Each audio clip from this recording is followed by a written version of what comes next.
Hello.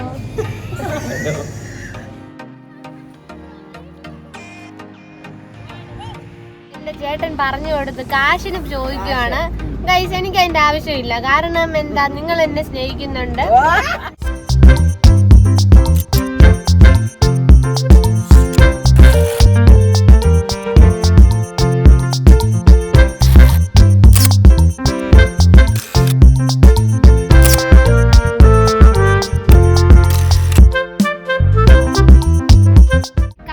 ബീച്ചിലോട്ടാണ് പോകുന്നത്. റോഡിലൊക്കെ ഭയങ്കര തിരക്കം. നമ്മുടെ നാട് പോലെ തന്നെ എനിക്ക് തോന്നുന്നു. ഇവിടെ ട്രാഫിക് റൂൾസ് ഒന്നും അങ്ങനെ വലുതായിട്ട് പാലിക്കുന്നില്ല. എൻ്റെ കുറച്ച് ഫ്രണ്ട്സ് ഉണ്ടായിരുന്നു ക്രൊയേഷ്യയിൽ. അപ്പോൾ അവരും ഇങ്ങനെ പറഞ്ഞായിട്ട് ഞാൻ കേൾക്കുന്നുണ്ട് കേട്ടോ. എന്താണെങ്കിലും നമുക്കൊരു 18 മിനിറ്റിൽ ബീച്ചിലെത്താം. അതിനുശേഷം നിങ്ങൾക്കൊരു വലിയ സർപ്രൈസ് വരുന്നുണ്ട്. നമ്മൾക്കും അതൊരു സർപ്രൈസ് ആയിരുന്നു. അൺഎക്സ്പെക്റ്റഡ് ആയിട്ടുള്ള സർപ്രൈസ്.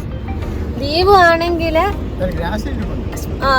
ഈ സ്മാർട്ടീസ്, നമ്മുടെ നാട്ടിൽ കിട്ടുന്ന ജെംസ് മുട്ടായി ഉണ്ടല്ലോ, അത് ഒരു കെട്ട് കഴിച്ചു. സ്വിറ്റ്സർലൻഡ് തൊട്ട് തുടങ്ങിയതാണ്. നാട്ടിൽ ചെന്ന് നമ്മളെ ദീപുവിന്റെ ഷുഗർ നോക്കുന്നതായിരിക്കും, ഷുഗർ ലെവല്. എന്റെ വീഡിയോ ഞാൻ പറയത്തില്ല, സപ്പോർട്ട് ചെയ്യുക.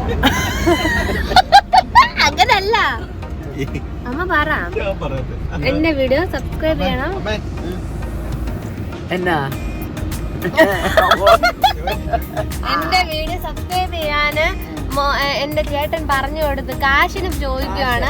ഗൈസ്, എനിക്ക് അതിന്റെ ആവശ്യമില്ല. കാരണം എന്താ, നിങ്ങൾ എന്നെ സ്നേഹിക്കുന്നുണ്ട്.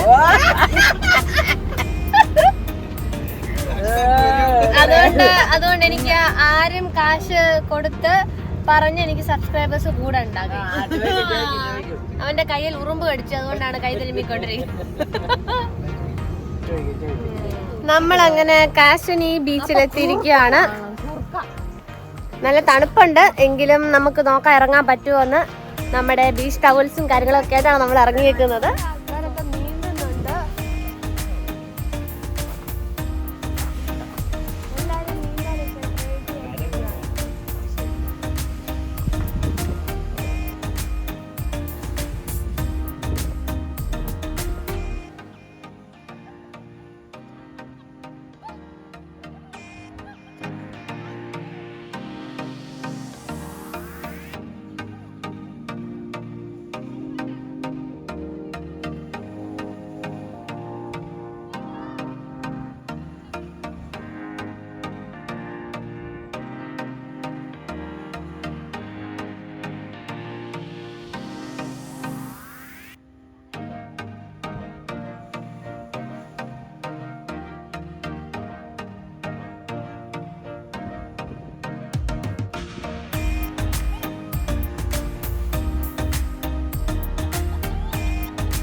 എനിക്ക് തോന്നി അവൾ ഇത് എത്തുമ്പോഴും ഓർക്കുന്നുള്ളതൊന്നും കേൾക്കുമ്പോൾ ഓർക്കുന്നില്ല. ഒരു ഫാക്സും പറയുന്നില്ല, ഒന്നും പറയുന്നില്ല. അതൊക്കെ ഞാൻ പറയും.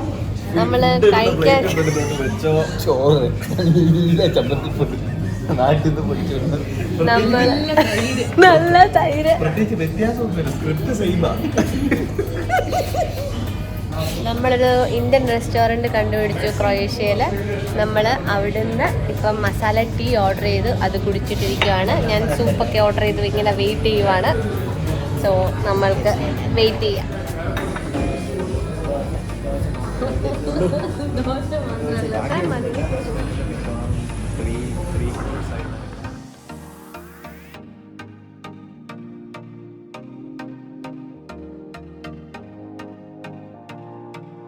ക്രൊയേഷ്യയിൽ വന്നിട്ട് ഞങ്ങൾ ഇന്നാണ് കേട്ടോ ഒരു ഇന്ത്യൻ റെസ്റ്റോറൻറ്റിലോട്ട് വരുന്നത്.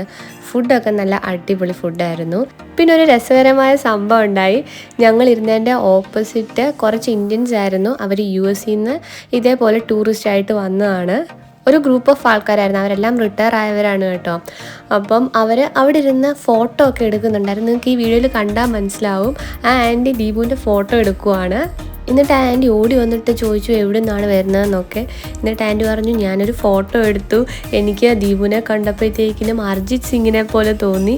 അപ്പോൾ എനിക്ക് US ചെന്ന് കഴിയുമ്പം വേറെ ആൾക്കാരെയൊക്കെ കാണിക്കാമല്ലോ, മിസ്സാവണ്ടല്ലോ എന്നോർത്ത് ഞാൻ ഫോട്ടോ എടുത്തതാണ്. ഇരുന്നപ്പം തൊട്ട് എങ്ങനെ തോന്നുമോ ഇത് അർജിത് സിംഗ് ആണോ എന്ന്. ദീപുവിന് കുറച്ച് ഫാൻസിനെയൊക്കെ കിട്ടി. പാവപ്പെട്ടവൻ്റെ അർജിത് സിംഗ് ആണ് ഈ പോകുന്നത്.